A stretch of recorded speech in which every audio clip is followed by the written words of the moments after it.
What is good, my friends? This is the most interactive sports talk show anywhere. It's Offsides. Mark, Ryan, and Diesel, and we are the Fan Upstate rolling on until 7 p.m. today. Can I get an amen? Fantastic to have you guys with us. Always do appreciate you making us part of your day. There's a ton of choices out there, and we can only do this with you. Thanks for choosing us each and every day. And we will never, ever, ever take you for granted. Here's how you guys can take part of what we got cooking this afternoon. You can give us a ring at 844-FAN-PHONE. That's 844-FAN-FONE. That's 844-326-3663. The text line is there for you at 71307. Just start your text with the word fan, and away you go on the show. Diesel, you and I just had a moment a week ago Monday where we were wearing a very similar shirt, and I swear to God, if you look at Diesel and I on the YouTube stream today, folks, do you got the YouTube stream up and rolling? We both have, must be in honor of South Carolina playing in the baseball regional. We're both wearing now today a burgundy shirt, a maroon shirt, a garnet shirt with 3 buttons. I'm just waiting for the day that South Carolina fans who can't remove Clemson fans too. Let's just be real here. All of you can't separate the color from the team. And like, I've got this burgundy, dark red. It's garnet. Okay. It's a garnet shirt, but it is not a South Carolina shirt. It's just a generic polo. I've got an orange, like V-neck t-shirt. I'm waiting for the day that somebody gets in the comment thread and says, oh, you're wearing that color. See, you're a homer. I told you. No, man, it's just a shirt to me, bro. Let's be honest, Diesel. Garnet is a far better color to wear than orange. God, okay. Yeah. So can we put this on the poll to start the show? Clemson fans, are you willing to wear garnet, which is, you can put in the poll, Diesel. You and I feel like garnet is a great color for a dude to wear. Are you willing to wear garnet so long as it's not a Gamecock shirt, so long as it's not branded in any way? Apparel, not branded in any way. Are you willing to wear garnet? Are you willing to go down that road? Because I'm telling you, if you are saying, I will never wear garnet and black, I think you're really limiting yourself. And that's not something I want you to do. 71307 on the text line is where you can get to us on the show. And we're up on YouTube again. Have had a couple of days off because we've been on location. First at Ingalls in Powdersville, and then at the BMW Charity Pro-Am yesterday. A fantastic scene. One of my favorite moments in the history of my broadcasting career, getting to interview David Wells. He was an absolute blast. Diesel, thanks for getting that posted and everything, man. That guy, it sounds like the most fun guy to hang with ever. Yeah, that's the dude you want to sit next to on a long cross-country flight. It is. Like, that's the dude who's going to be slipping you many bottles. He's going to be regaling you with stories. I mean, like, that's the dude. He would let you wear his championship rings. Like, he's that kind of guy. Earlier today, big thanks to Carlos for pinch hitting today. And Diesel, I got to say this because this is not besmirching anybody. Okay. Carlos is developing himself a following. Yeah. And Brandon Keeler is great, super passionate about what he does. And the combination of them together, I was reading the text line. The folks love it. And I'm telling you, like, I can't get every single time Brandon works or Carlos works, I can't get we don't go a single show without getting on the text line something like, well, what's it going to take to bring them on? What's it going to take? Like, hey, man, that 12 to 3 slot. The people are speaking. Yeah, the people are speaking. They really, really like what they hear. So big thanks to Carlos. Big thanks to Brandon for doing a killer job earlier today. If you guys got to listen to that, did you enjoy that show? 71307 on the text line is where you can get to us. At 6 p.m. this evening, we have got Super Regional Baseball, Diesel. We've got Florida and South Carolina. I feel as though I should have my fan card removed now, Diesel, for wearing garnet on this day of all days. Well, you could tell people it's Florida State maroon. No, that's even worse. For me, that's even worse. It's even worse for me. Diesel, thankfully, I can't see below your shirt line. Can you just please tell me you're not wearing gray shorts? Please tell me you're not wearing gray shorts. Diesel, would you stand up? Would you stand up? Oh, dear God, we wore the exact same thing again. Oh, my God, look at this, ladies and gentlemen. This is the second time you have got, oh, my, I couldn't see beneath you got to be kidding me. Diesel and I now, for the second time, well, you know what that means? What we've got to do, right? We got to dress the same every day. We've got to march down to the boss's office take in the another commercial picture. break and take a picture. That's exactly what we have to do. Diesel had that evil look in his eye when I said, Diesel, please tell me you're not wearing gray shorts. And he stood up and he's wearing gray shorts. My friends, Diesel and I are wearing, for all intents and purposes, the exact same thing for the second time in 2 weeks. And both times it has not been a common outfit. The first time it was salmon-colored shorts and like a navy blue shirt. This time it's like silver-colored shorts and a garnet shirt.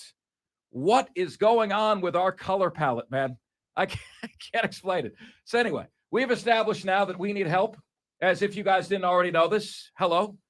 The first step towards solving the problem is admission of the problem, right? Admission is the first step toward recovery. We've got a problem. Diesel and I wearing the exact same thing again. I want to open with this question for you guys. All right. From a Gamecock fan perspective, as we head toward the Super Regional between my alma mater, Florida, and South Carolina. South Carolina swept the Gators 3 straight at Founders Park. That series was played in late April. This series is not in Founders Park. This series is at the University of Florida, where the Gators earned the number 2 overall seed in the college baseball postseason. First pitch tonight at around 6 p.m. So here is my question for Gamecock fans. Here you go. Would you rather, and I'm Diesel, I think I know how people are going to answer, but I think it would be different if you fast forwarded the calendar. Let's see, July, August, September. If you fast forwarded the calendar 5 months, I think we'd get a different answer. Here is the question for you. Okay, the year is 2023. This is a modern day question for you. All right. Do you, as a Gamecock fan, would you rather have a win in the Super Regional over Florida?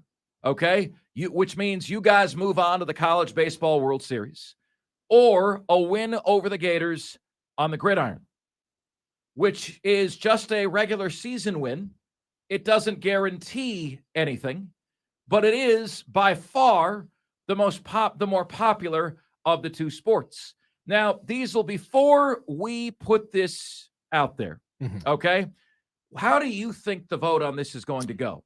Well, if you recall, just 4 short days ago, we put up a poll, asked the question, South Carolina fans, we know you love both, but would you trade being an annual regional and super regional baseball program for being an annual college football playoff program?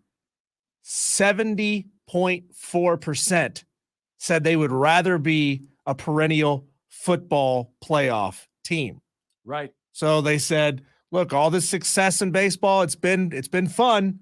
It's been fun, but we'll gladly give that up to be great at football. That's what the poll results there show us. So I think that kind of gives you the answer right there. They'd rather beat Florida in football every year than beat them in baseball. So, Diesel, on Thursdays, I do about 30 minutes with the Spurs Up show, and I did this yesterday, and I'm monitoring the live comments that are coming in on the feed on his show. Every single one of them said baseball. And you wonder if it's recency bias. It's because it's what they're into right now. It's because there's a World Series berth on the line in college baseball versus just a regular season win. I get the sense, folks, that if you did this same question 5 months from now, let's say South Carolina loses, hey, would you rather have beaten Florida in the Super Regional, or would you rather beat Florida tomorrow in college football? I think they would say they'd rather beat the Gators in football. But you ask them that question right now when their hearts are beating out of their chest for this Gamecock baseball team, and almost 100% of the folks that are answering are saying, give me the Super Regional win over the Gators, over a win over the Gators in football, which makes absolutely no sense to me. Makes absolutely no sense. I just don't get it, you know? So to me, outside looking in, I'm a football guy, right? This is really the first year that college baseball has made it anywhere on my radar. Really the first year this has ever happened, okay? So I'm always choosing the regular season win, because that win over Florida could take you from 7 wins to 8 wins, or 8 wins to 9 wins, right? To me, college baseball is a blip, and college football is a trend over my entire year. There is not a single show that we do here on the Fan Upstate that does not feature college football in some way, shape, or form. I'll give you an example. Today we have Brent Beaird, Heisman Trophy voter, joining the show. There's not a single day where college football does not dot this landscape here at the Fan Upstate. But there's only a month or two of the year where college baseball is mentioned.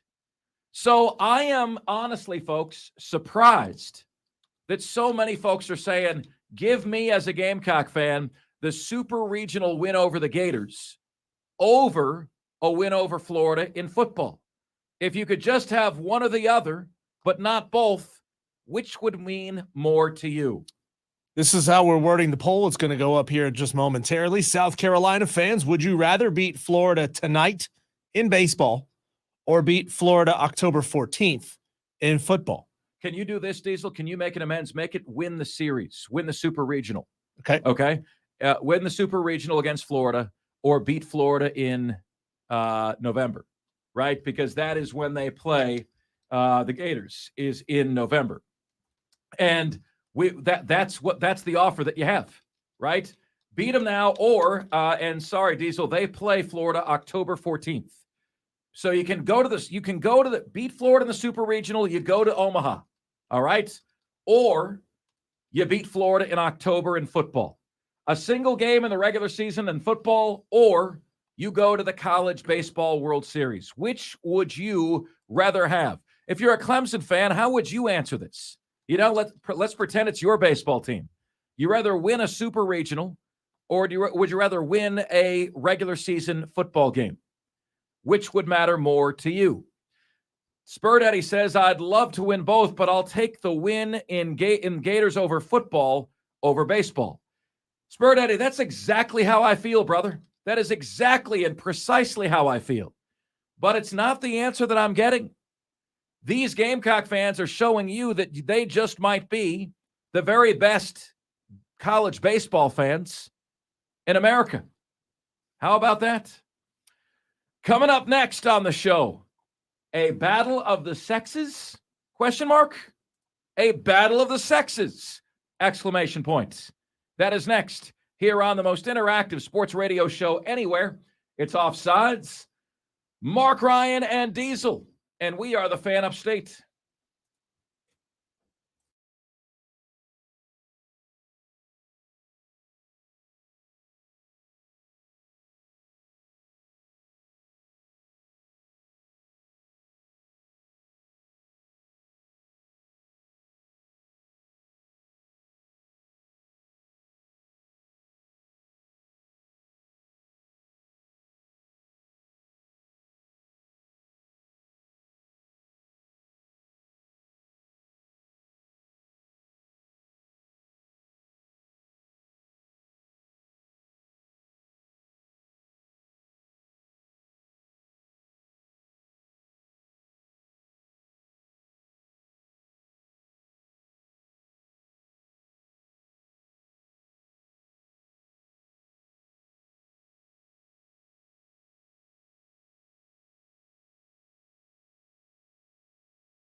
fan card revoked. Dan B says this is a violation, a fan card violation to the max, that you are wearing garnet the day that your Florida Gators play the South Carolina Gamecocks in the Super Regionals. How do you plead? I know, Dan, that you are going to expect me to be all full of sound and fury and who are you to tell me, blah, blah, blah. And I am entering a plea of guilty, Dan. I'm entering a plea of guilty. My only explanation, Dan B, is that college baseball, like this would never happen to me in college football. College baseball doesn't register like that with me. Like when I woke up, I wasn't thinking, Diesel, man, you know what? It's Super Regional Friday. I never thought of that. But I'll tell you what, I gotta finish this with this thought, Diesel. The Spurs Up show, he told me he's going to be at a local establishment on Woodruff Road and invited me out. And apparently some of his viewers asked if I was going to be there. I could have gone to that, Diesel. Now I can't. Okay. now I can't, because now it looks like I'm trying to sucker up and be one of them. And I'm really not. And really, folks, this was just absent-mindedness at its best. You know, there is a sporting goods store right behind us. There's a Dick's Sporting Goods store over there. There's an Academy Sports over there. I'm sure you could go find something that says Florida on it, and both of those are on the way. Which, if he's going to the establishment, I think he's probably going to, then it's on the way. You can still make up for this. You can still get there. Dan B, you're right. This is a major, major fan card violation. And like, it's not like I work in sports or anything, Dan, right? I mean, it's not like I work in sports. I mean, give me a break. You know, I do shingles for a living, right? On roofs. No, man, like there's no excuse for this. There's absolutely positively no excuse for this. Diesel, I think that should be a topic in and of itself. I think that should be a poll. I think that could be a podcast. I found myself in studio wearing the colors of the team that my beloved alma mater is playing, okay, on the day that they're playing them. What is the punishment here? I mean, I do believe I've gotten myself in a whole heaping pile of steaming doggy do, and this is not going to go well for me. I'm telling you, this is really not going to go well for me. You're right, Dan. You're right to call me on it. You're very, very right to call me on it. I am guilty as charged, sir. Guilty as charged. 71307 on the text line is where you can get to us on the show. And we can chime back and forth with you guys on this. Look, if I am the one doling out the rules of sports fandom, and I am, okay, on the regular, then I have to also uphold the rules of sports fandom, and I have not done that today. If anything, this reveals my genuine lack of passion for college baseball, right? Like I was telling Diesel off the air during the week, I'm like, if South Carolina beats Florida in this thing, I'm going to have a bunch of Gamecock fans running smack at me when I can't tell you anybody on Florida's roster. You know, like literally, guys, for the first time this year, I started watching college baseball ever. I've never watched it before. Never, you know?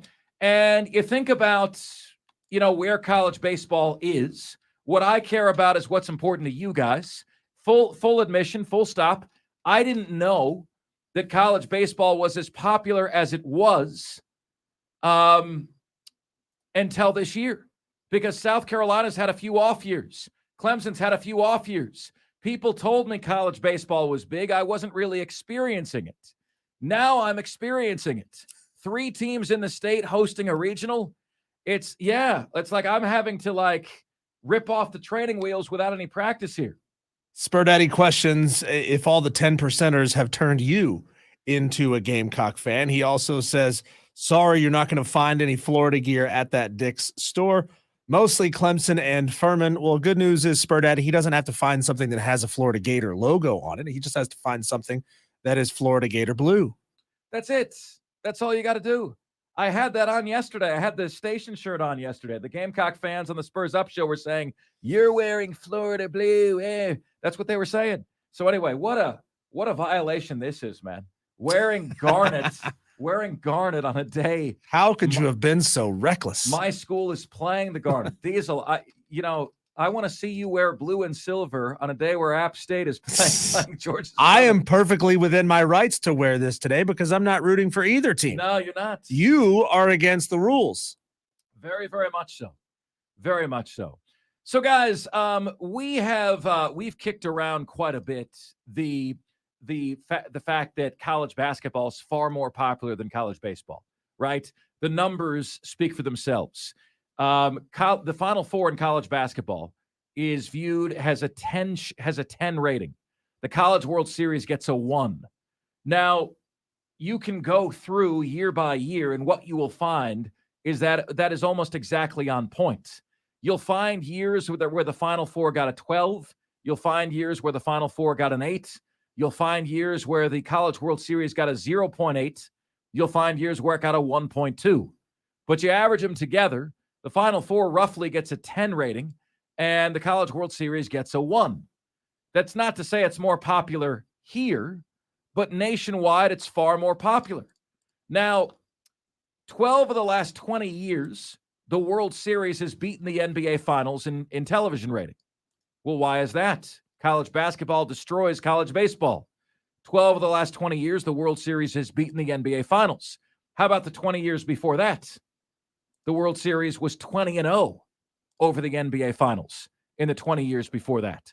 Just in the last 20 years, has the Finals beaten the World Series 8 times. Rob Manfred, new baseball commissioner, doesn't like what's going on there, so he's making changes to the game to try to speed it up. David Stern did a fantastic job making billionaires, which LeBron James is, out of basketball players. Because before then, the game really didn't have stars, and he made it a star-driven league, right? Regardless of the fact, folks, that this is not an NBA area, if LeBron James walked down the road, all right, everyone in Greenville would recognize him.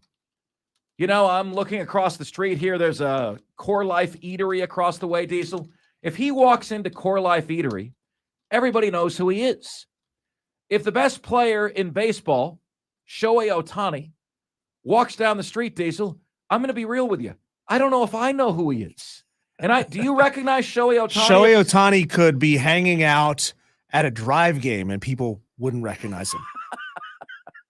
You could give every contextual clue that you could. He could be rocking an Angels hat, hanging out at a drive game in the stands. And I guarantee you no more than 20 people would recognize who he was. Shohei Ohtani. Shohei Ohtani. Best player in the game.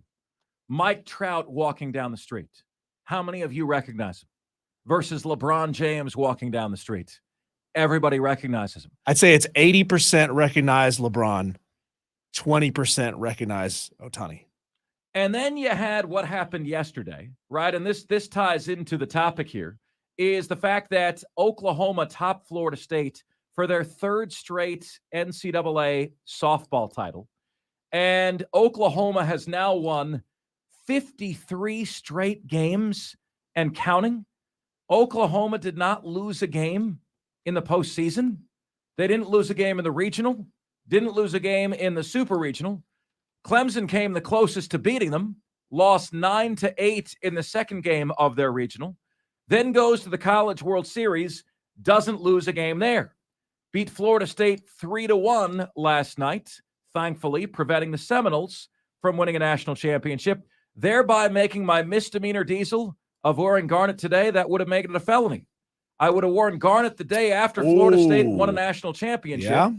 And would have worn garnet on the day that South Carolina's playing Florida in baseball. And folks, I'm sure you don't need me to tell you this, right? But the popularity of softball is booming. It is exploding. You know what's really going to launch softball into the mainstream? It's something you and I talked about on this show last week.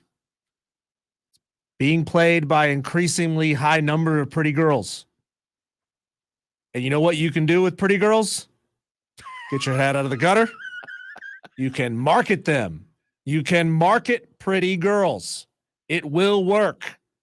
And I know, Diesel, it shouldn't all be about looks, but a part of it is about looks. Hey, I mean, if you can add looks to skill and championship caliber gameplay, that is the recipe to launching into the mainstream. the reality is, though, a dude doesn't need to be good looking. Like, if a dude is good looking, it might actually hurt his marketability, right? But if like with women and women's sports, I'm just being honest with you, we're still in a place where their looks help. And Diesel, the athlete I'll reference, is the highest grossing collegiate athlete right now is, and I just don't know the first letter of her last name. It's either Olivia Nunn or Olivia Dunn. Olivia Dunn. She is the LSU gymnast, and she is, as you would say, Diesel, trustworthy. Right. Okay. She is trustworthy.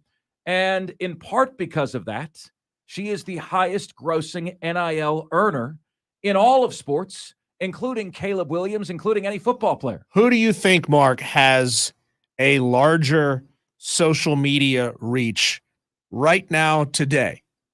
I'm going to name 3 people. It's really 2 people. I'm going to name 2 people, and you're going to tell me which do you believe has the highest social media reach and marketability. Caitlin Clark from Iowa or the Cavender twins from LSU? Or Miami, excuse me. Well, okay. So the Cavender twins are both really good at basketball, and they are both gorgeous. And guess what they've stopped doing? What? Playing basketball. Okay. They've quit. Okay. Yeah. So Caitlin Clark, easily top 2 or 3 best player in women's college basketball this year. She's not unattractive, but she's not Cavender twins attractive. Right. So you've got skill, and then you've got skill and looks. What it should be, Diesel, if there's any sanctity in this country, it should be Caitlin Clark. But I think you're asking me this question because it's the Cavender twins. Because I've already seen in this country, Diesel, to overlap topics we've done, scolding fans for saying that the Denver Nuggets in this finals are boring when they play basketball the right way. We asked you, okay, Julio Jones was a better player than Odell Beckham Jr., right?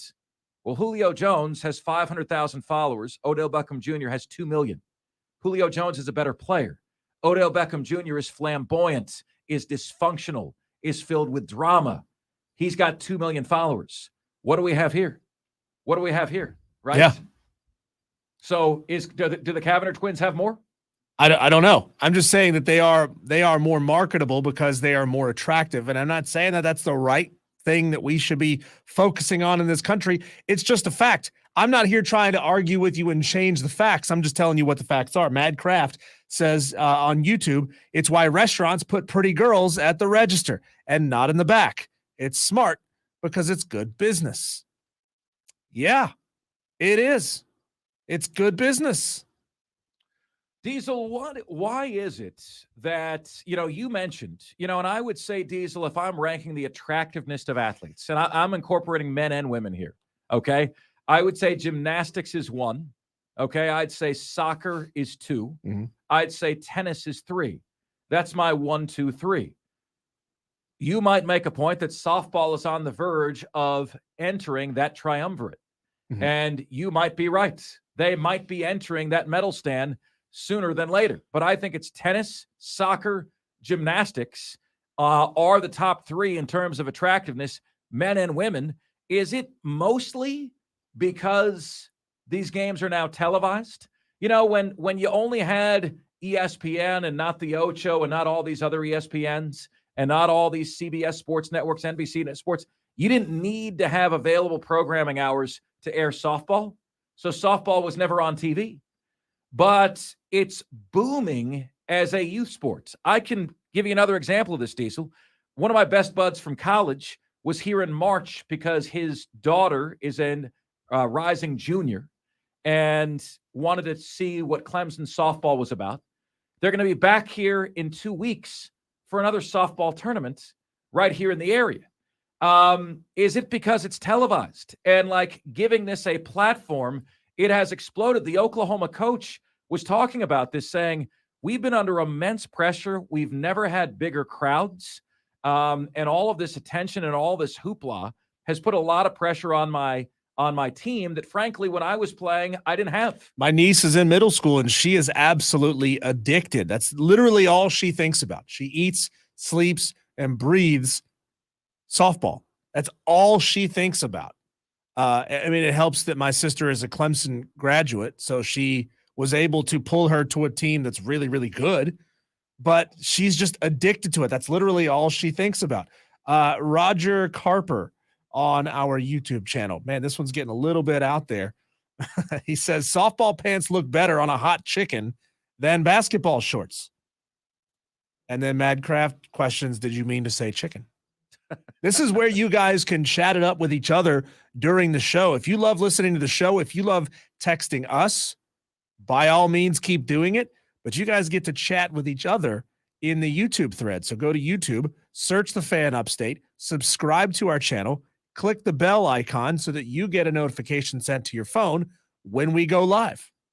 JT and Greer says people recognize LeBron because he's played in the NBA for like 100 years. So says JT and Greer. Okay, JT and Greer, let's do this challenge. Who are people going to recognize more, LeBron James or Justin Verlander? Justin Verlander's played for 100 years. He's been the best over the last 20 years. He's been the consensus best pitcher in baseball. Who is recognized more? I would argue that LeBron James, as a rookie, could have walked down the street downtown Greenville and still been recognized by 50% of people. Like, he was everywhere. Yep. 100%. Everywhere. Texter says, credit local recreation departments for part of the softball growth. They've been pushing it for the last 10 years. Texter says, what about women's golf? Women's golf doesn't have a face. That's the problem. Michelle Wee was supposed to be that face. She decided that she, would rather, have a family, and she put her focus there, and they lost their face, and they haven't gotten a new one, right? Paige Spiranak, Diesel, is marketable. Yeah. As you would say, she's trustworthy, but she's not good. Yeah, my understanding is Paige Spiranak was she played on some of the qualifying tours, but was not quite good enough to get her LPGA tour card. So, like, Paige would go out there and whoop all of our asses in a game, just flat out. She is sure. Good. I guess you could say she's either an elite amateur or she is a lower rung pro, to the point that, like, she wasn't good enough to get and keep her tour card. Girls softball is immensely popular, a texter says, because it resembles the young most people without playing, not the debacle it has turned into today. Oh, the game most people ended up playing. He said the yang most people ended up playing, not the debacle it has turned into today. They have hustle. It's quicker. It's more honest. The list goes on and on and on. It is quicker. You can get through a game in an hour and 20 minutes. 7-inning games, man. 1, 2, 3, and you're on with your day. You can schedule double headers, and you can finish a softball doubleheader before a single college baseball game ends. I attended the final game of Clemson, South Carolina baseball this year. Was 4 hours and 11 minutes. You could run a whole softball doubleheader and be done before that time, right? And that's my feeling about that. Okay, guys, coming up next on the show. Yeah. Little update on our poll at the Fan Upstate on Twitter. South Carolina fans, would you have to choose, would you rather win the series versus Florida in the Super Regional in baseball or beat Florida October 14th in football? Take a wild guess, Mark, at what the percentage breakdown is. Not looking at it, I'm going to say 78% baseball. You would be surprised. Again, it's still a young poll, 20 votes in so far, still a young poll. Please go give us your response there at the Fan Upstate on Twitter. 57%, only 57% say they would rather have the baseball series win in the Super. Wow.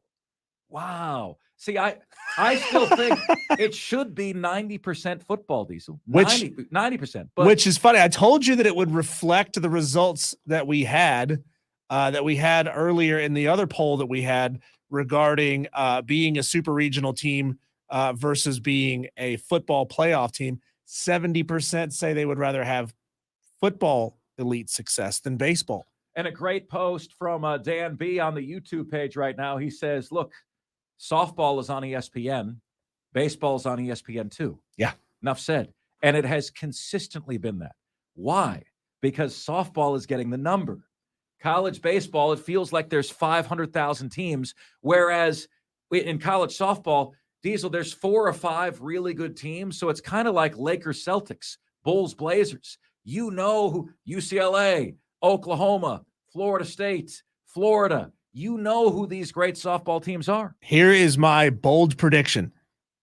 Sometime in the next 10 years, the College World Series for softball will outdraw viewership of the WNBA playoffs. Ooh.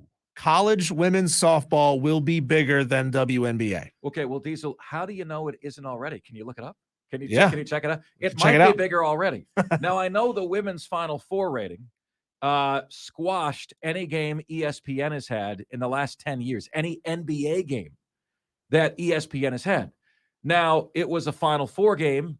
ESPN doesn't have they hadn't had the finals up until that point. They squashed a regular season game, but it's destroying some big time sports. Women's sports, man, is on the come. One of my favorite comedians, Bill Burr, has a whole bit about the WNBA. He's like, ladies, the reason the WNBA fails is because you don't care about it. You don't buy tickets. You don't go to the games. You'd rather sit at home and watch Real Housewives and watch these women tear each other down. You don't go to the games. You don't care about it. He goes, ladies in the crowd, name me a player on your team, on your city's team. Hell, name your city's team's mascot. Name anybody that's played professional women's basketball in the last 10 years. And I guarantee you there were very few in the crowd who could actually answer any of those questions. All right, coming up next on the show, I am going to ask Diesel for the 5 most popular NFL teams in our area. There's pressure on him, okay? If Diesel gets this wrong, you guys let him have it. And I'm not going to tell you what I'm going to do with those 5 teams until we come back right here on the most interactive sports talk show anywhere. It's Offsides. Mark Ryan and Diesel.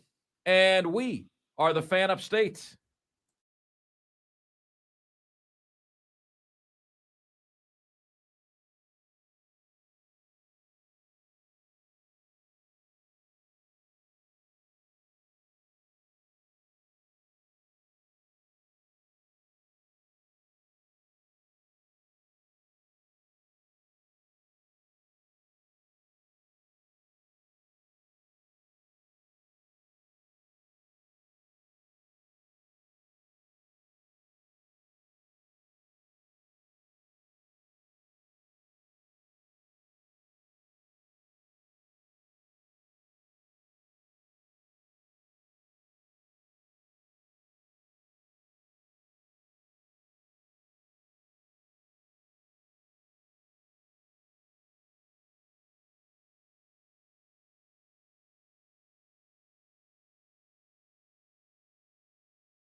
5 most popular teams in the NFL, ranked 1 through 5.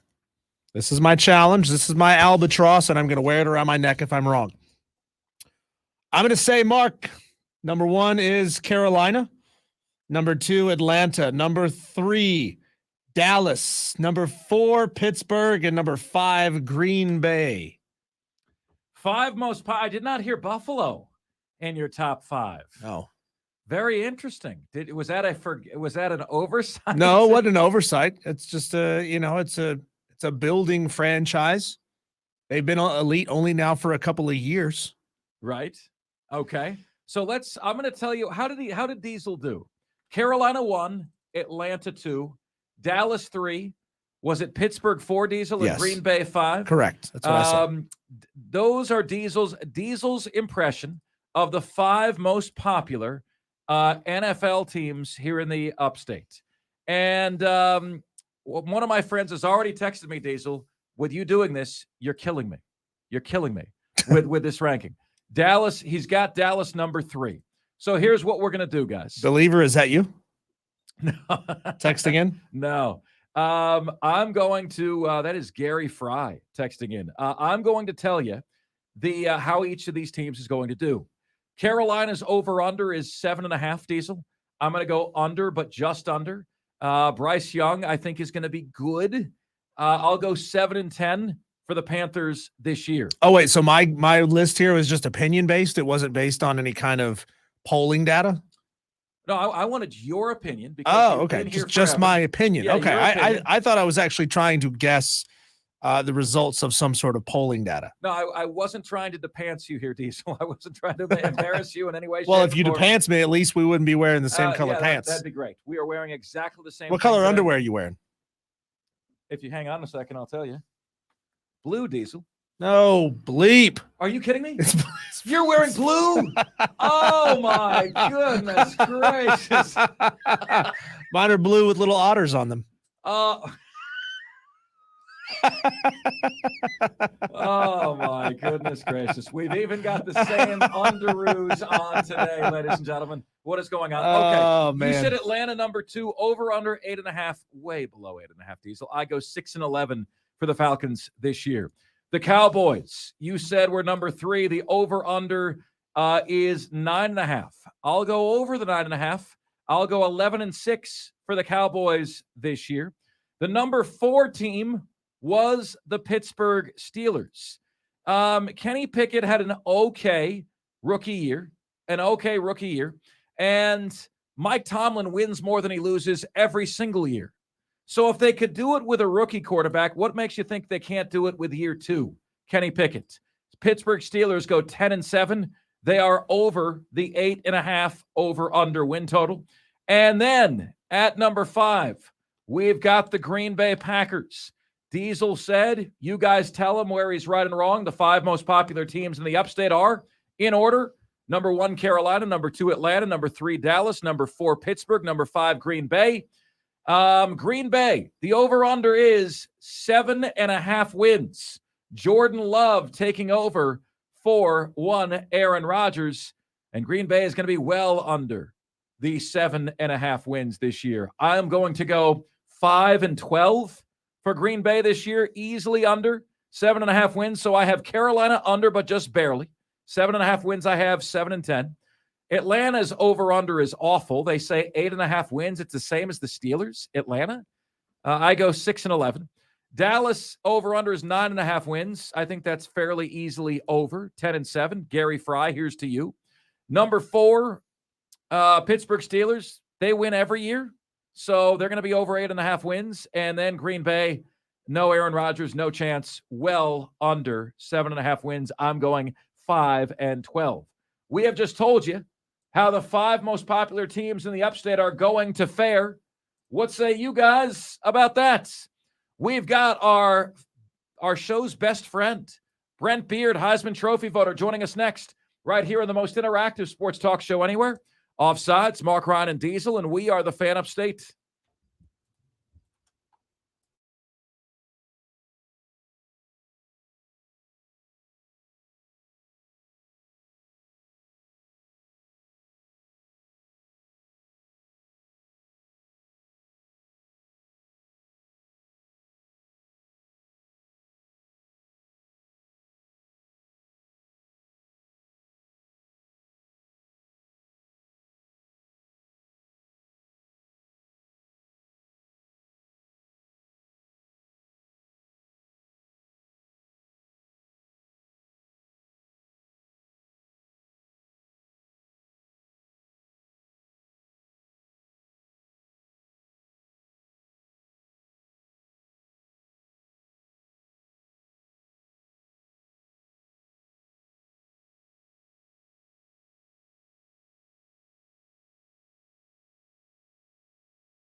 What's good, everybody? This is the most interactive sports talk show anywhere. It's Offsides, Mark Ryan and Diesel, and we are the Fan Upstate, rolling on until 7 p.m. today. Know you have a ton of sports media choices. Truly do appreciate you making us part of your afternoon. All right, joining us right now is everybody's got a best friend. This guest is the best friend of our show. He is a Heisman Trophy voter. You can watch him on First Coast News in Jacksonville. Follow him on Twitter at Brent Beaird. And he joins us right now on the show. Now, I'm throwing out the best friend part, Brent, as a part of a guilt trip because I don't know why I have been removed from your glorious college football notes. I am no longer receiving them. I am very forlorn and heartbroken and saddened by this development, Brent. Can we hash this out over the air? Why have I been removed from these glorious notes? Well, it's because you haven't. As a matter of fact, I've emailed you my notes every day this week. So now I just resent them maybe 30 seconds ago, so you might want to check. He just rocketed that tennis ball right back into your court, Mark. Maybe check your spam filter. Yeah, yes, yeah, okay. I see. I got, hopefully one went through, and I got one back that said address not found. So I need to be sure that, and you need to text me or send me a correct address then so that we can get this. See, this is important stuff here, so folks, hang on while you're listening. I know this is not good radio, but I don't care. Mark's too important in my life, you know. Or if not, this would be a therapy issue for me. So what we've got to do here is we will get this fixed before the 4th of July and before the season begins. I promise you that. That sounds great, buddy. That sounds great. I look forward to that. So, Brent, we had a blip of a year about 6 or 7 years ago where the ACC just had a better year than the SEC. And in the bowl season, they outplayed the SEC. And, you know, when those things happen, they're either a blip or a trend, and it ended up being a blip. It just so happened that those players were maturing at the same time that SEC players were going through a bit of a transition. And that's what was going on there. And you hear that, Diesel? It's rough. Yeah, Brent, we're getting a little echo from your phone. I don't know if you might have us on a speakerphone of some kind. Yeah, how's that? Is that good? That's much better. Yeah, that's much better, buddy. Okay, so I'm wondering, Brent, I keep reading that the Pac-12 could be the second best league this year. Do you see that happening? And would that be a blip, a one-year wonder, a one-hit wonder, or a trend? For the Pac-12, yes. I think the reason the Pac-12 has gotten the publicity that it has would be because they've got a slew of good quarterbacks coming back. Michael Penix, listen, if people have not seen Penix, they truly need to be able to watch him and see how good this kid is. But that's a lot of the problem, guys, with the league. The quarterbacks are a strength. To me, the defenses are the ones that are struggling. But, I mean, Caleb Williams, Michael Penix, and have we forgotten Mr. Bo Nix at Oregon? And I think that's why people are a little higher on the Pac-12. But Mark and Diesel, when we're talking a year from now, will the Pac-12 even be together? Brent, since we started the show on a little bit of a chippy note, and you already admonished Mark Ryan once, I want to step out of the way and give you the opportunity to rip the entirety of college football, because it feels like we're in a state of such just incredible flux that every commissioner, every fan, every athletic director feels like they need to tinker every single year. And we talk about it on this show. A lot of people hate the way that NASCAR has gone because they've tinkered with their rules and their point system so much every single year. Like, now we've got the Big Ten going divisionless, but they're protecting some games, but not other games. Like, I want to give you an opportunity, you as someone with authority, Brent, to just sit them down and set them straight.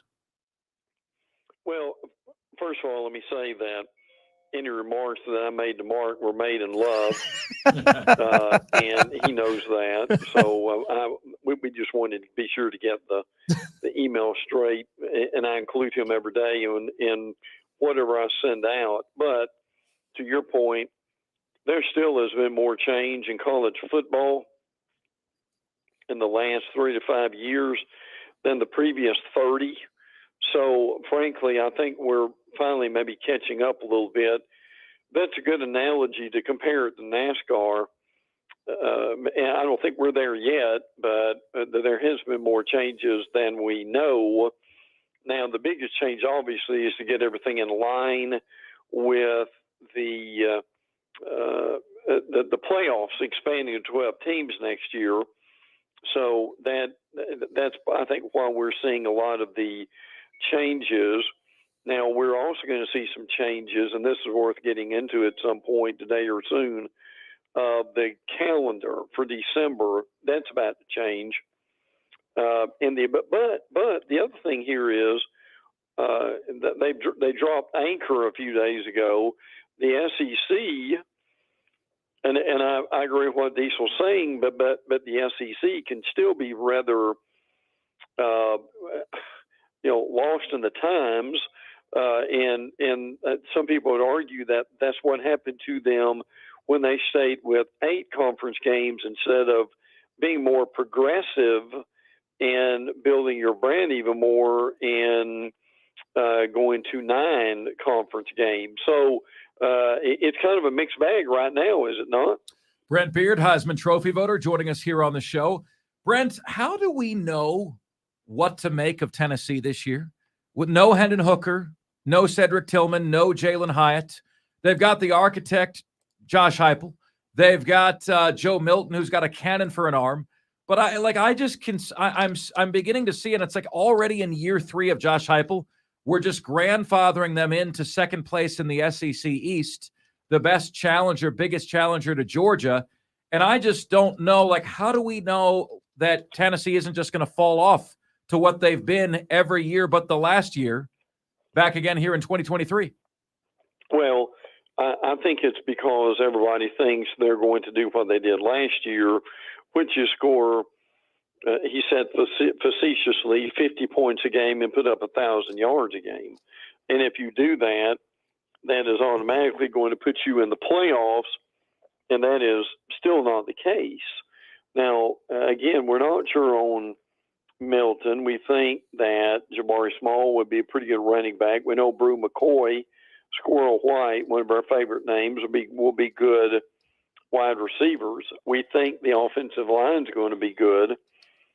But see, what we still don't know is how good is this defense going to be? I mean, they've got some Aaron Beasley at linebacker, Jalen McCullough at free safety. I mean, they've got some good guys here, but I'm still not convinced that they are going to have the success they had last year.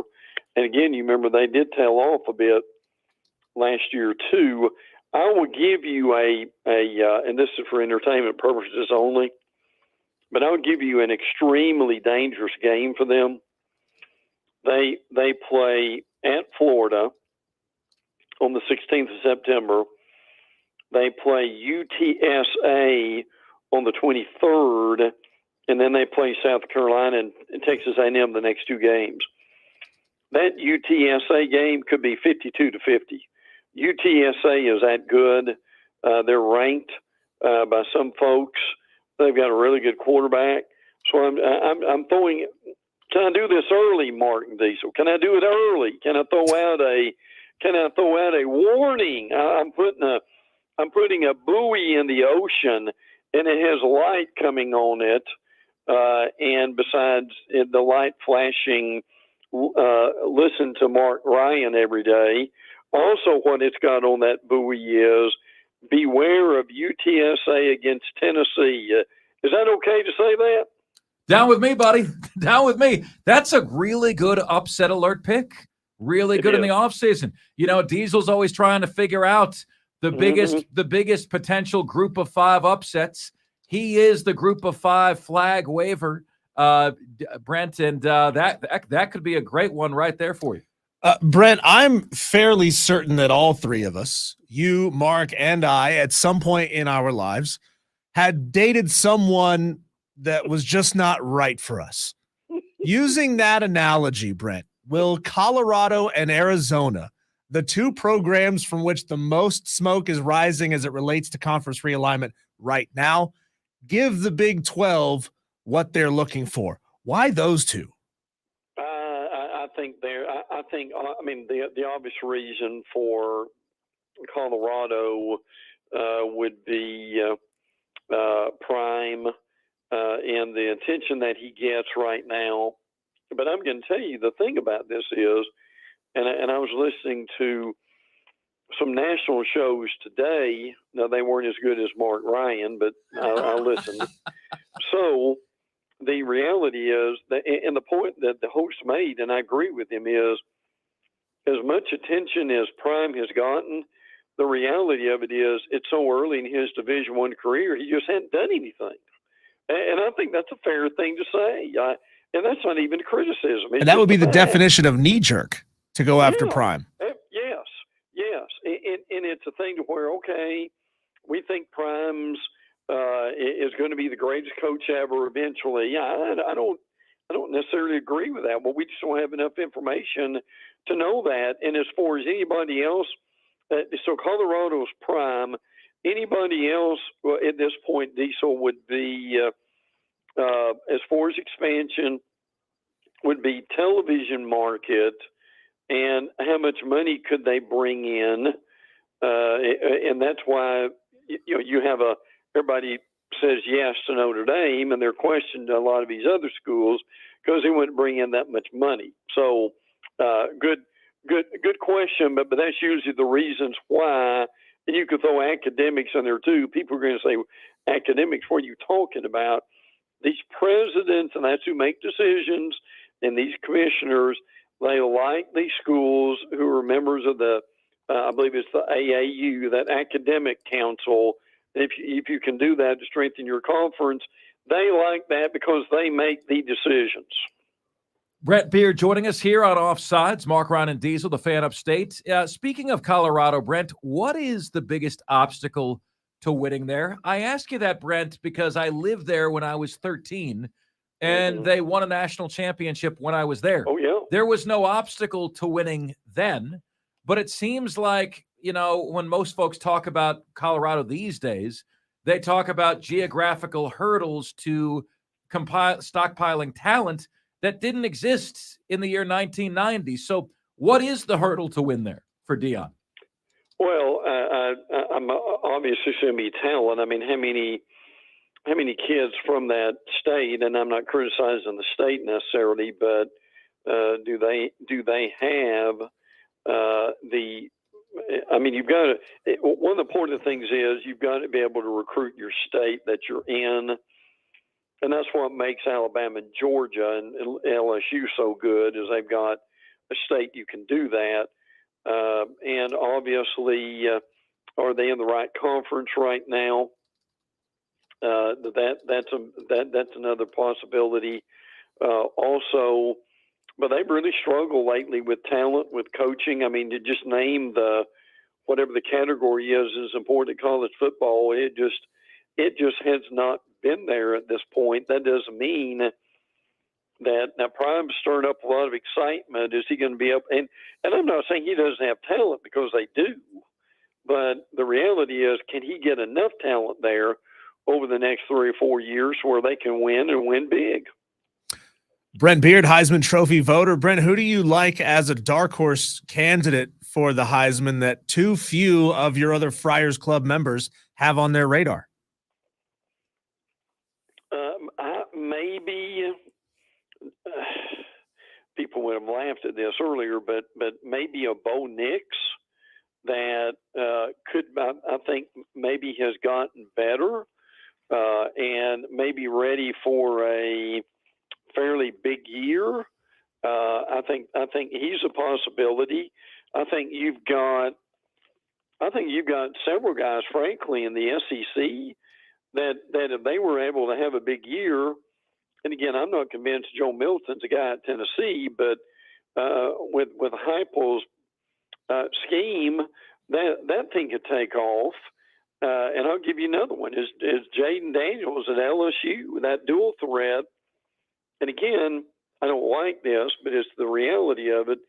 If you're with a school that is really good and is challenging for a championship, and you're playing well every week, there's some guys who could jump in that race that we just talked about that really might surprise people. Brent Beaird joining us here on the show. Brent, I'll give you Georgia or the field to win the national championship this year. Who are you taking? I'll take the field. Look, and that's not saying at all Georgia's not really good, because they are. They've got a ridiculously easy schedule, which puts them in to Atlanta. And if you're undefeated and you're in Atlanta, you've got to basically, even if you lose in Atlanta, you're probably going to the playoffs, because you would have likely been number one the whole year. And whoever you lose to, whether it be Alabama or LSU, they're going to be in the top five. So your only loss is going to be to a top five in the championship game. So you're probably going to the playoffs. But I just think in the playoffs, they may run up against somebody that, because they haven't played a tough schedule, that could hurt them. So now, if you want to go Georgia, I don't have any problem with that. But I think this might be the year. And again, I love Carson Beck. He's from Jacksonville, and I hope he does really well. But again, this is not Stetson Bennett, and he just doesn't have that experience. So but on that question, I'll go with the field, Mark. And Brent, we'll leave you today with this, my friend. Relationships is the topic of discussion here. We've heard Shane Beamer say that there's one particular coach that he and his wife have a beef with in the SEC. We've asked our audience who they think it is. They think it's Mark Stoops because of the whole sunglasses back and forth, Brent. Based on what you know about the conference that you cover the most, Brent, where does the frostiest relationship exist in the whole league? Is it Brian Kelly or Nick Saban? Is it Lane Kiffin and somebody? What do you know? What are you hearing about who doesn't like who?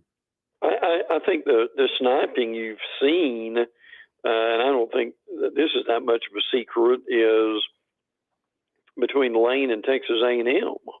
At this point, I mean, Lane's pretty transparent on what he says, and he's been fairly critical of them, or at least I'll say this: he's poked some fun at him, and Lane can do that too. So I would guess probably there. I'm sure they're but to be a fly on the wall and hear what some of these coaches say about each other would be fascinating, I'm sure. So, but regardless, I'll say that. But usually, if there's any sniping, now think about this a minute.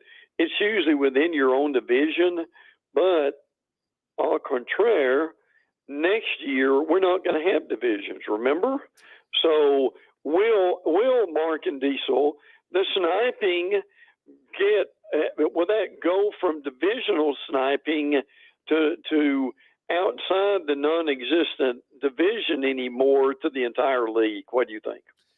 Yeah, and then we still got to find out, Brent, how that whole scheduling thing is going to work. I know the SEC network is going to have – Brent, I feel like, man, and I know I said that's the last one. I said this week, Brent, I think they should do the schedule ping pong ball style, just like they do the NBA draft lottery, because if you try to make it even, you're always going to have a team like Tennessee that is much better than people thought they were going to be. Yeah, isn't the most fair thing to do just to put ping pong balls in and draw 8 ping pong balls for everybody? Yes, you could get LSU and Alabama under that pretense, but then at least you don't have anyone to blame. Then at least it was random. Well, yes. And by the way, the SEC schedule will be unveiled Tuesday the 14th. Now, what we don't know is how much detail are we going to get? Or are we Right. just basically going to get the SEC schedule and dates, or are we going to get the whole shebang? Frankly, we don't know what they're going to give us yet. So it may be enough to whet our appetite, or it may be, obviously that they're not going to have time, but we don't know that. But are we going to have the SEC schedule and the non-conference schedule? That to me is what's up in the air a little bit. So, but now I know we're going short on time here. So just to keep me from having to make a call and find a psychiatrist this weekend, I just want to know. You talking about relationships on the whole segment. So are we good now? Before I leave, at the diesel is Mark and I good now? So I wouldn't seek psychiatric help over the weekend, and because we do, and it's important to our listeners to be able to deal with this issue of email, is it not? We're good, buddy. We're good. I got the email. It may have been me that blocked you, my friend. and I promise you that was unintentional, but the problem has been rectified, sir. It has been rectified. You know what? I will sleep much better tonight because of that. Thank you so much, buddy. Have a great weekend. Enjoy the new place. We'll talk to you a week from now. Thank you, guys. Take care. All right, take care. Brent Beaird, Heisman Trophy voter, joining us here on the show. Coming up next, my friend, you have been patient, and your patience will be rewarded. The unveiling of the Upstate's favorite athlete bracket is next, right here on Offsides. We are the Fan Upstate.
You guys have been incredibly patient on this, which I appreciate it, because on this front, a lot of stuff we do on the show is a group effort.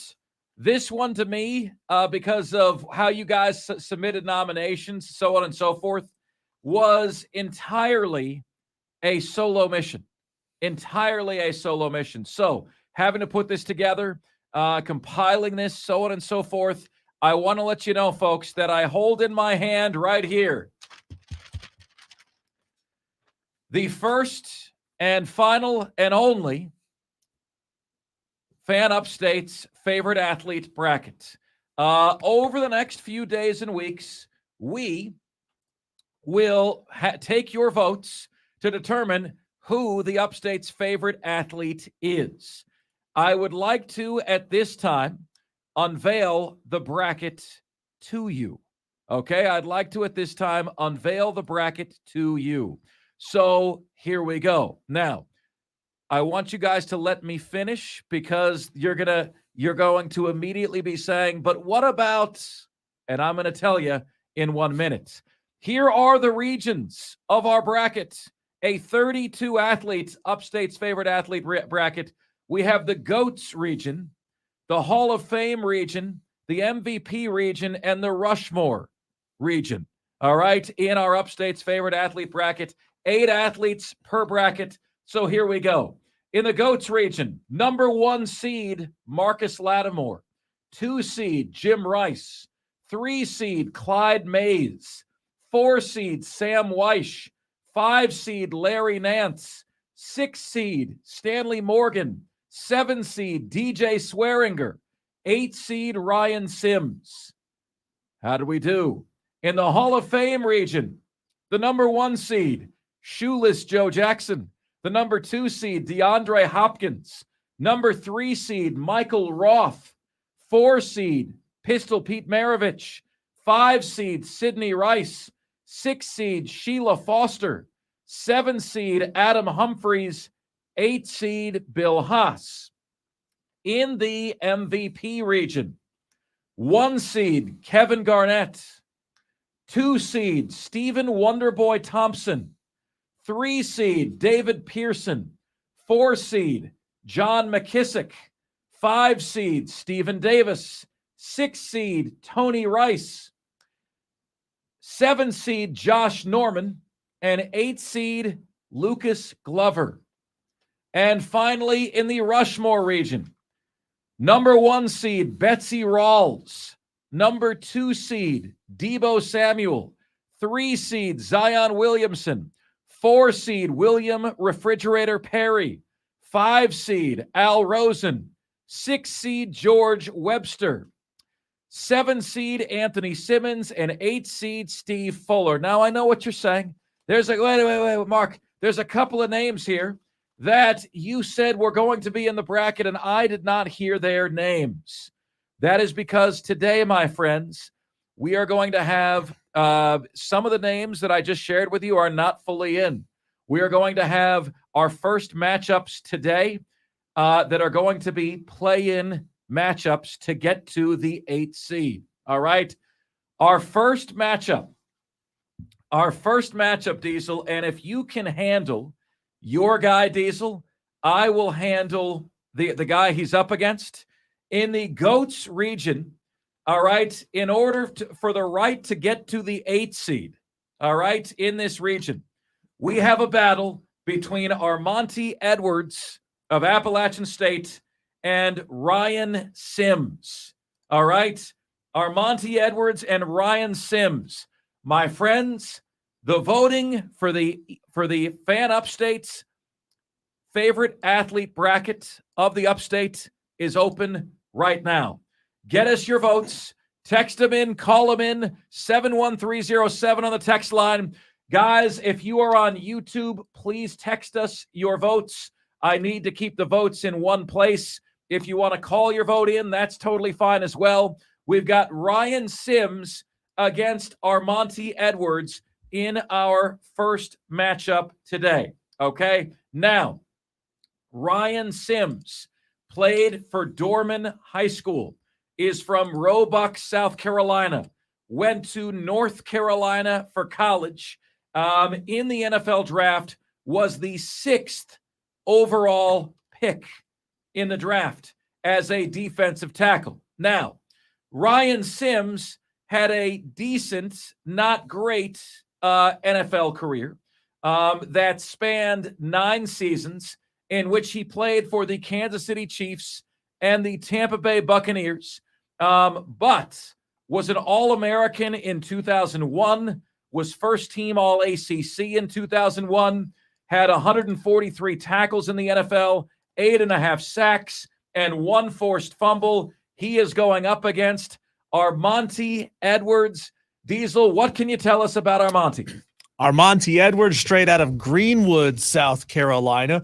Armonte Edwards was a 4-time All-American, a 2-time FCS National Player of the Year, one of only 2 players to ever repeat for the Walter Payton Award, 2-time FCS National Champion, 42-7 as a starter, author of the 34-32 upset over number 5 Michigan in 2007, 14,753 total yards of offense in his career, 10,300 passing, 4,300 rushing, 139 total touchdowns.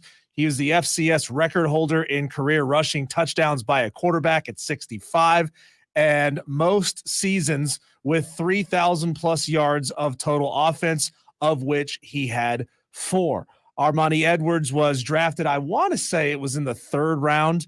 You kind of sprung this on me to find his stats. I want to say he was drafted in the 3rd round by the Carolina Panthers as a wide receiver. They never gave him a shot to play as a quarterback, even though I think those were the Jimmy Clausen years, and they never gave him a shot to run any kind of offense in Carolina. Good call, by the way, Diesel. Pick number 89. I've pulled up his Wikipedia page in 2010. Yeah, and he went on to have a very, very long and successful career in the CFL, retiring and then coming back to play for 3 more seasons after his daughter, I believe, said, "Daddy, how come you don't play football anymore?" And he said, "You know what? You're right. How come I don't play football anymore?" And past the age of 35, he went back and played 2 or 3 more seasons in the CFL.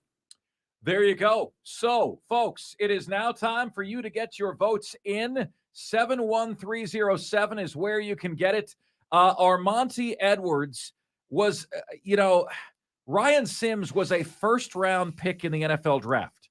Does that alone get the dub for Ryan Sims as the Upstate's favorite athlete, or is a real local good feel-good story, a guy that people followed for a lot of years, a guy, Diesel, that was 1A or 1B, Batman or Robin, being responsible for one of the greatest upsets in college football history, right? That was the name. It was him and Dexter Jackson, right?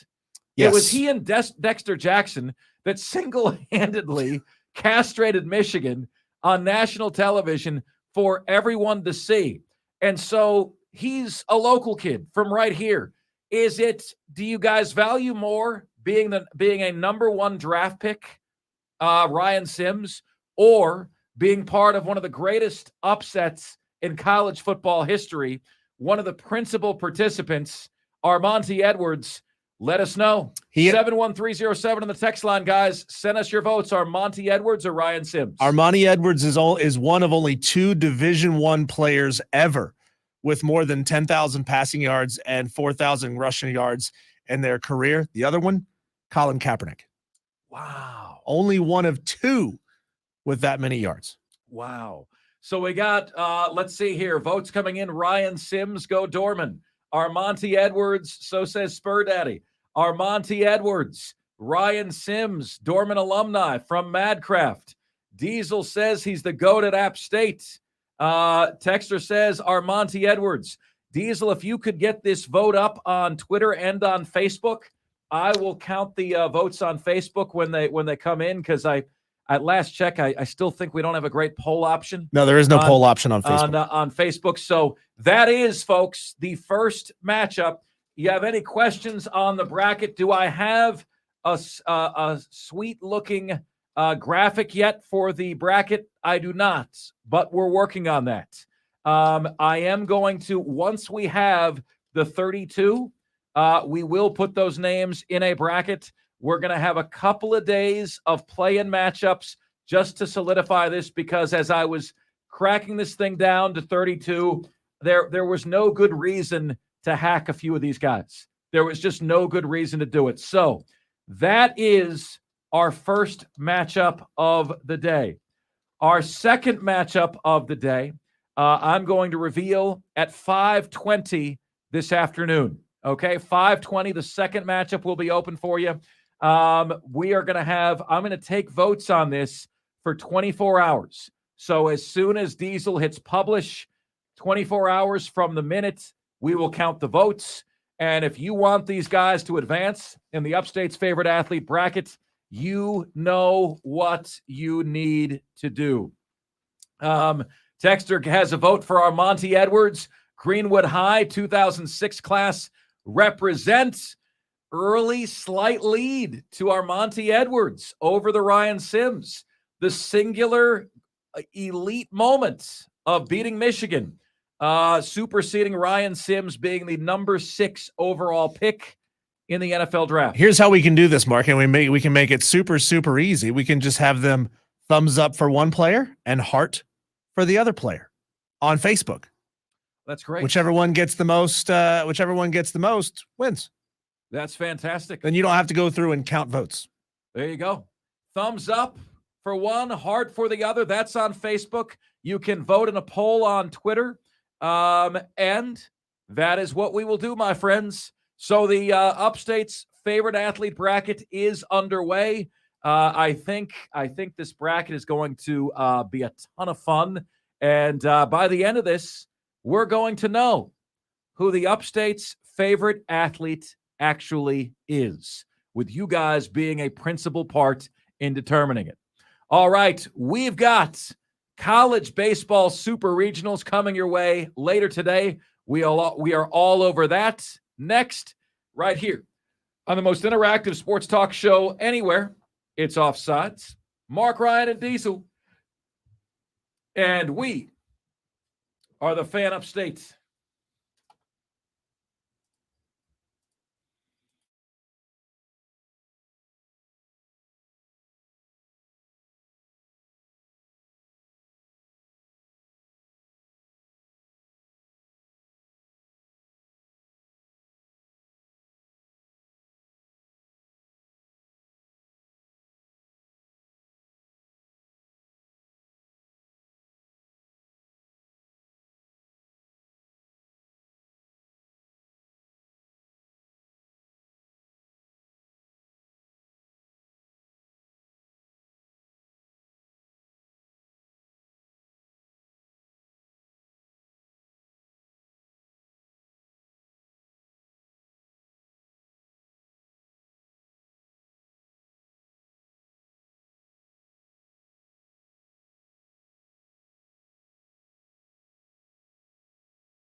It's Offsides, Mark Ryan and Diesel. We are the Fan Upstate. All right. Time to get your votes in for our first matchup, second matchup coming up at 5:20 p.m. this afternoon. To get into the bracket today, we've got Ryan Sims and Armani Edwards. Think of them like the play-in games to the NCAA tournament, the first 4 games. We have first 4 matchups. Armani Edwards against Ryan Sims. Our second matchup is one that is, I'm telling you, there's going to be some buzz on this one. In terms of actual accomplishment, this matchup at 5:20 is not particularly close. In terms of feel-good story, there's a feel-good on this one that might tip the scales in favor of the guy who didn't accomplish as much as the other one. But who do you vote for in the interim? Armani Edwards or Ryan Sims? 71307 on the text line is where you guys can get to us to begin getting your votes in right now. We have got regional action already underway. Duke in the ACC has already beaten number 7 Virginia 5-4. They do their best not to have conference versus conference stuff go on in the regionals. You can no longer make that promise in the Super Regional. South Carolina at Florida coming your way at 6 p.m. this evening. All right. Also, Indiana State at TCU and Oral Roberts at Oregon. It's interesting. I'm wondering how you guys feel this series is going to go between the Gamecocks and the Gators.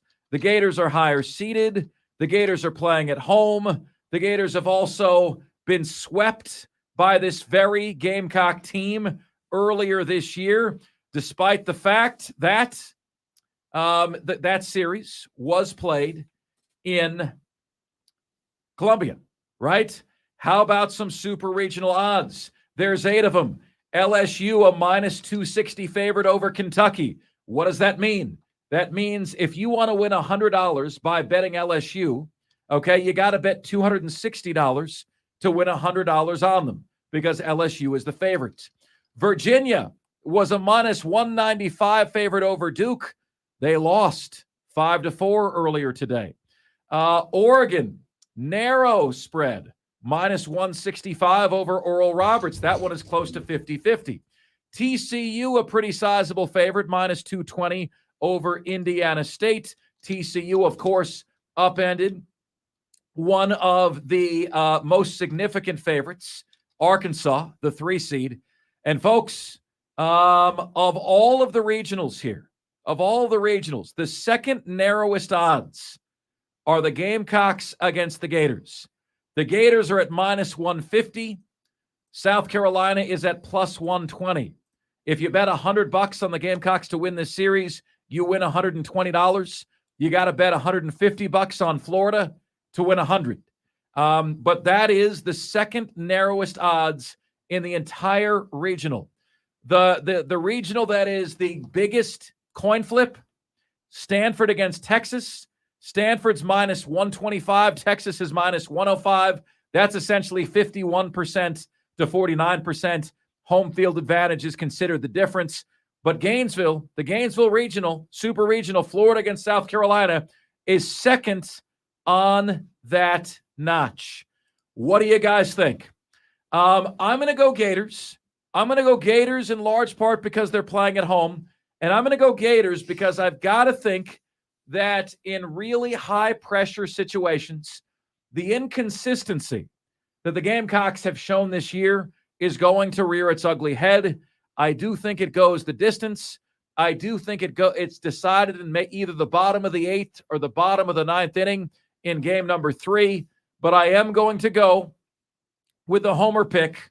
You see this YouTube audience? Do you see this really nice tumbler that I got for my birthday on the stream right here? You see this? Isn't this thing Handy dandy. If you're wondering what I'm doing right now because you're listening on the radio, I'm showing the YouTube audience this nifty little tumbler that I got for my birthday. But those are my picks, guys. I'm going Gators over the Gamecocks. I know that doesn't surprise you, but they are the number 2 seed. They are playing at home, and Las Vegas does have Florida as a favorite in this series. So give me a break if you want to call me a homer. All right?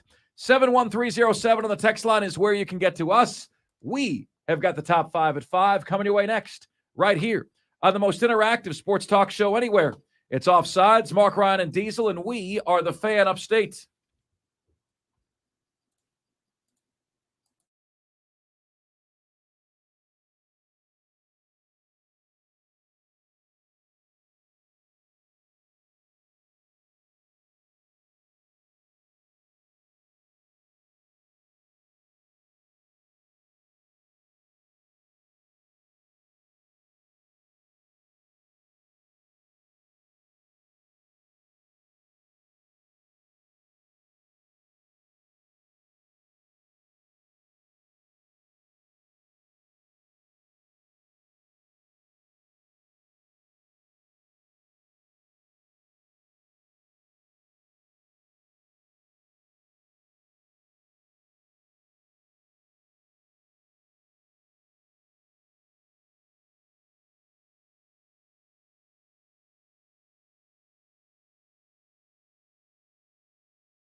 Everybody, this is the most interactive sports talk show anywhere. It's Offsides, Mark, Ryan, and Diesel, and we are the Fan Upstate, rolling on until 7 p.m. today.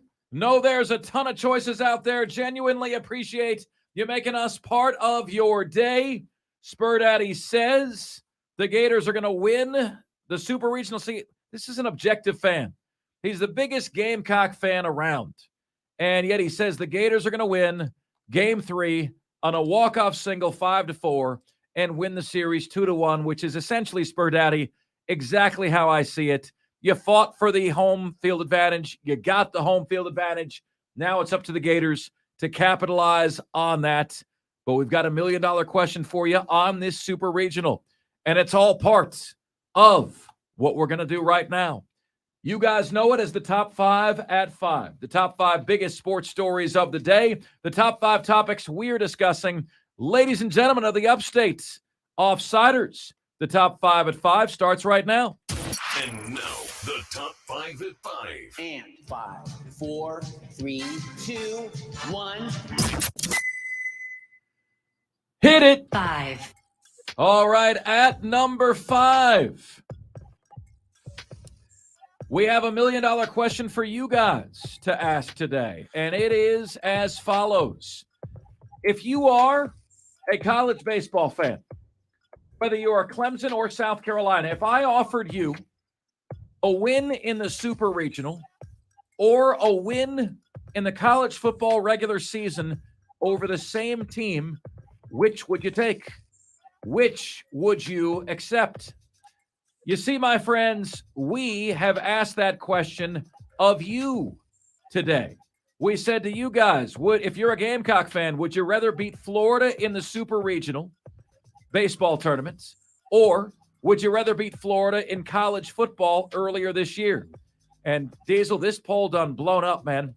74.4% say they'd rather have the baseball Super Regional win than the college football win. This, I can't relate to this, Diesel. This hasn't been that way anywhere else I've ever lived. I think there's some recency bias going on with this. Yeah. But I guess this is going to sound condescending, but I don't intend it to be. I genuinely don't. When you only have success at one of these sports, I think you want to stay with the hot hand. That's true. And because of the success, it's more popular here. But man, college baseball really means something here. Would we get the same results in this poll if we ran it the day before the Florida game? If we said, hey, you can win tomorrow or you can beat Florida in the Super Regional next year?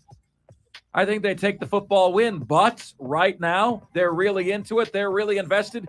No way in hell I would ever take anything college baseball related. You could tell me that Florida's playing South Carolina in the actual national championship game. Best of 3 series, tied at 1, winner takes it all. And I would still take a regular season win in college football over the Gamecocks. That's me. That doesn't have to be you. But that's my question to you as we open up the top 5 at 5 today. Next up. 4. Yeah, man, these baseball regionals. Off and running, it was the underdog Duke Blue Devils taking out the seeded Virginia Cavaliers in game 1 of their best of 3, 5-4 earlier today. Coming up right now, first pitch set to get underway, Indiana State at TCU. Diesel, this sucked. And this is incredibly heartbreaking, man. And you probably don't know this, but it's the same thing that happened to Campbell. Indiana State just pulled it, but they did it to themselves, right? In their Super Regional, Indiana State University put out an announcement that read the following. We'd like to take a moment to thank all of our fans, supporters, and the entire Terre Haute community for the amazing outpouring of support this past weekend. Due to our prior commitments, accommodations not available, and the community preparing to welcome Indiana Special Olympics for the 51st year, we are unable to host the NCAA Super Regionals in the coming week. So Indiana State, who won their own regional, has to go on the road to TCU Because essentially, Diesel, their athletic department didn't think they would be here, right? Imagine like not having the foresight. Your athletic department made plans as if you weren't going to be advancing, and so they're booting their own team from hosting a super regional that should be theirs. They're seeded. They have a right to do this. And now Indiana State's got to go on the road to TCU. That's the kind of thing, man. We've asked you guys before on the show, what would have to be involved? What are the criteria where you're allowed to turn your fan card in? I'm no longer a fan of this team. Diesel, you do this, I'm telling you, I'm out. I'm out. That's pathetic. Yeah, this is probably would have been the biggest event ever to happen on that team's campus, ever. You got to roll with the punches. You have to be able to adapt. And if you're telling me that my team had a chance to host a super regional and you didn't take it, I'm done. I'm done. I'll never go to another sporting event like that again. If it's baseball, I'll never go to another baseball game. If it's football, I'll never go to another football game again. Yeah, and that's where I'm at. And that's what Indiana State did, and that's heartbreaking, man. It really is incredibly heartbreaking. Florida versus South Carolina coming up at 6 p.m. Guys, realize this is the first place I've ever lived that cares about college baseball. So, you guys expect me to choose going to Omaha for a sport that I've never covered over beating the Gamecocks in football. That just would never happen. Would never happen. I'm sorry. Spur Daddy wants us to know that Indiana State, the Sycamores, is where Larry Legend played college basketball. That's right. Had a great Final Four matchup against Magic Johnson at Michigan State. And Spur Daddy wants to remind me that the Gamecocks beat Florida for the 2011 National Championship in baseball. That would be something, Spur Daddy, I was aware of if I cared about the sports. What I'm saying? Would be something that was important to me. But I sit here today, and you could say, Mark, you work in sports media for a living. Name one player on Florida. I can't do it. Diesel, can you name one player on Florida? No. Can't do it, right? I can't name a single player on the college baseball team of Florida because it's not my thing. It's not my jam. I just look at the odds. I understand the seedings. I know Florida's playing at home. I guess they got a 50-50 shot to win, but are you kidding me? In terms of the vitriol in my inbox, it's going to be far worse if the Gamecocks beat the Gators in football than if they win this series. So as a Gator fan, give me the football regular season win over the super regional win any day of the year and twice on Sunday. Next up, 3. Chipper Jones. Many consider, on the Mount Rushmore of Atlanta Braves, has lofty praise for one Ronald Acuna Jr. Check this out. The ACL injury, a little bit of an adjustment last year, but man, he has worked his tail off, and I've said it many times. I believe that this young man is the most talented player to ever don a Braves uniform. You know what I like about Chipper? Chipper is the best cheerleader the Atlanta Braves could have. Oh, he is. He's said things like this several times in the past. Oh, if I played, against this team today, I'd hit 200. If I did this, they're so much better than me. Look, people know that he's being modest. They know that he's being humble, and that he's praising the team and helping to pump the team. 100%. And he's on point. Ronald Acuna Jr., pure talent. Now, Aaron Rodgers has as much pure talent as any quarterback who's ever played the position. He's not the best quarterback who ever played. Ronald Acuna Jr., Chipper Jones says, has more talent than anyone who's ever put on a Braves uniform. We'll see if he ends up as the GOAT Brave of all time. But lofty praise from a Mount Rushmore Atlanta Braves member himself. Next up, 2. At number 2. Man, Diesel, this guy, I got to tell you, he's in our Upstate's favorite athlete bracket. All right, so over the next 3 or 4 weeks, we are going to crown, with your help, on the Upstate's #1 sports talk show. We're going to crown the Upstate's favorite athlete. The criteria are they were either born here or they played high school sports here, right? So, or both, right? So Zion did the latter, played high school sports here. Can't say no to a Twinkie. Can't say no to the all-you-can-eat buffet. And evidently can't say no to a hoo-ha. Let's hear this from Stephen A. Smith. The name Zion Williamson came up because apparently he's about to be a daddy. He's about to be a dad. He's about to be a dad. And the person who's about to make him a new father is not the person that was on social media talking about him. A girl by the name of Mariah Mills calling him out by name, giving vivid details of their encounters with one another. She's a porn star. Where am I going? Man, you only played 29 games last year, and you missed the season before that. What the hell is taking you so long to get healthy? Well, now I know. You're young, you're not married, you can do what you want to do. It's a damn shame she's putting your stuff out like that. Need to cancel her. But there's a bigger issue here. I mean, she's a porn star. Well, one would surmise she's kind of an expert at whatever it is she does. You know, I've been waiting for the leg injury to cure to heal, Zion. I've been waiting for a while. You've been waiting for a while. I mean, damn, bro. No wonder you ain't healthy. I'm talking about your legs. We need those legs spry. We need you bench pressing with your big self. We need you bench pressing about 400 pounds. We need you running up and down that court. He's a man child, but you can't get healthy. Your lower extremities were compromised. We're compromised. Which lower extremity were we talking about here, Stephen A. Smith? Diesel, I'm this close to being done. And I just got very blurry. I'm this close to being done with Zion Williamson forever. Forever. Doing windmill dunks for a game he's not playing in. Okay. Can't keep his weight down. And is now, the word is consorting with porn stars. Basketball is not a priority, Diesel. You can't predict what people are going to do when they become wealthy, you know? But with Zion, you can predict who he's going to do.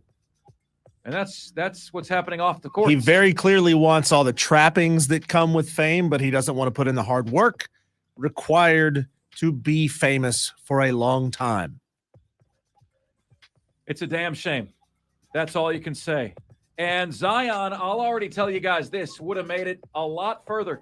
Diesel, are you looking at the YouTube screen here? How many drinks in is this feud right here? Okay. This right here, that for me, that's like 6 drinks in. Yeah. I've 6, suddenly 7 become drinks. very, very blurry, ladies and gentlemen. And I haven't even had a 6-pack today on the YouTube You're channel. not drunk, viewers of the YouTube stream. It's just our camera work. Yeah, 6 beers would be way more fun than just being this blurry for no reason. All right. And finally, 1. my friends, today we have unveiled the Upstate's favorite athlete bracket. And here's how it works. Over the next few weeks, you guys are going to vote. We'll vote together. We will know who the all-time favorite athlete is from the upstate of South Carolina. The criteria being they were either born here, grew up here, or played high school sports here. Okay? Them is the criteria. And we always tell you guys that every single year we give you days with nominations, and then people then complain about the bracket when it's done. How could you not include this person, that person, etc.? It's already happening. Melinda Fowler on Twitter. If you had to put a high school coach, why put a lower state guy in McKissick? Because McKissick's from the upstate. Okay? He coached in South Carolina, but he's from the upstate.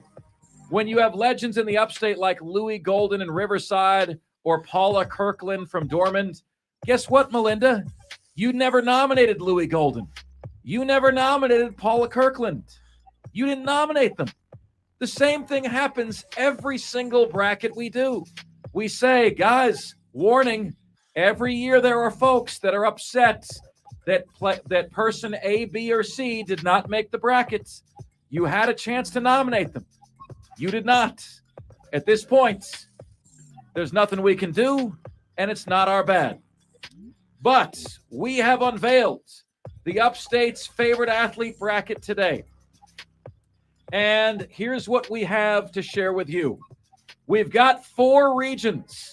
The region names are the GOATs, Hall of Fame, MVP, and Rushmore. And here we are. In the GOATs region, here are the seedings. Marcus Lattimore is your 1 seed. 2 seed, Jim Rice. 3 seed, Clyde Mays. Number 4, Sam Weish. 5, Larry Nance. 6, Stanley Morgan. 7, DJ Swearinger. And 8, the play-in matchup between Ryan Sims and Armonte Edwards. In the Hall of Fame region, number 1 seed, Shoeless Joe Jackson. 2 seed, DeAndre Hopkins. 3 seed, Michael Roth. 4 seed, Pistol Pete Maravich. 5 seed, Sidney Rice. 6 seed, Sheila Foster. 7 seed, Adam Humphreys. And 8 seed, Bill Haas, against a play-in matchup to be announced at 5:40. In the MVP region, we've got 1 seed, Kevin Garnett. 2 seed, Stephen Wonderboy Thompson from MMA. 3 seed, David Pearson. 4 seed, John McKissick. 5 seed, Stephen Davis. 6 seed, Tony Rice. 7 seed, Josh Norman. And 8 seed, Lucas Glover, against a play-in matchup to be determined. And then we have the Rushmore region. Number 1, Betsy Rawls. 2 seed, Debo Samuel. 3 seed, Zion Williamson. 4 seed, William Refrigerator Perry. 5 seed, Al Rosen. 6 seed, George Webster. 7 seed, Anthony Simmons. And 8 seed, Steve Fuller, who again is going up against a play-in matchup to be that 8 seed. Every day we will have a matchup or 2. You guys will vote on it. We will move this thing forward, and we will crown the Upstate's favorite athlete before all is said and done. And those are today's top 5 at 5. Now it's your chance to chime in, which you can do at 844-FAN-PHONE. That's 844-FANFONE. That's 844-326-3663. The text line is there for you at 71307. Just start your text with the word fan, and away you go. You can get to us on Facebook, Twitter, and YouTube. Like us on Facebook at The Fan Upstate. Follow us on Twitter at The Fan Upstate, and subscribe to us on YouTube at The Fan Upstate. We'd love to have you. And then finally, email. You guys can all email the show. Mark Ryan, that is M-A-R-C Ryan, at thefanupstate.com. All the different ways you can get in touch with us here on the most interactive sports radio show anywhere. Coming up next, it is our second Upstate's favorite athlete bracket matchup of the day. Well, you got to get your crazy fingers ready to get in and vote. It is coming your way next, right here on the most interactive sports talk show anywhere. Offsides, Mark Ryan and Diesel, and we are The Fan Upstate.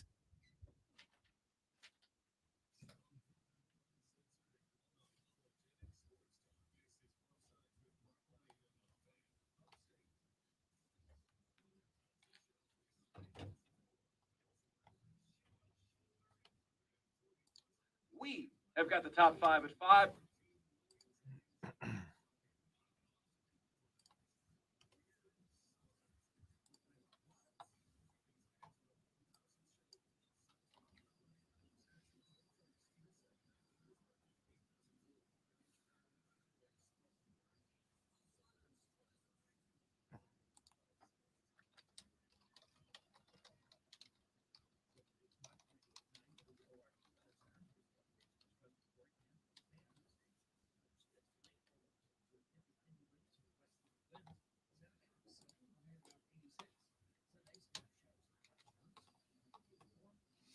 Stream, it's been a blast. Thank you. Sorry, we kind of got our put our heads down and we're working there through the break. But that's going to do it for the stream today. Thank you so much to Mad Craft, to Trey Davis, Spur Daddy, to let's see, I'm scrolling up. Dan B to there was at least one or two more of you who were in here watching this thing today. Thank y'all so much for being a part of this thing. If you haven't yet, go vote on the poll on the Fan Upstate Facebook page and on the Fan Upstate Twitter page. We definitely need your votes there for the Upstate's favorite athlete matchup number 1. Go vote. Jump on the stream to listen audio-wise on your phone with the Odyssey app, over the air, however it is you listen. We appreciate you being here, and thank you so much. All right, guys. Yeah, have a great weekend, man. Diesel and I will try not to be identical twins on Monday. I can't believe this has happened. I feel like if I tell you what I'm gonna wear, then you're No, gonna wear it too, no. just to keep this trend going. No, man, it's happened once a week. It's crazy. And these folks, I'm wearing silver shorts and a garnet shirt today. You got to be kidding me. I'm wearing garnet on the same day that Florida's playing South Carolina. Terrible. Who wears garnet? Terrible, as Just Chuck would take say. my fan card away. We love you guys. Hope you have a great weekend. Thanks, all right? guys.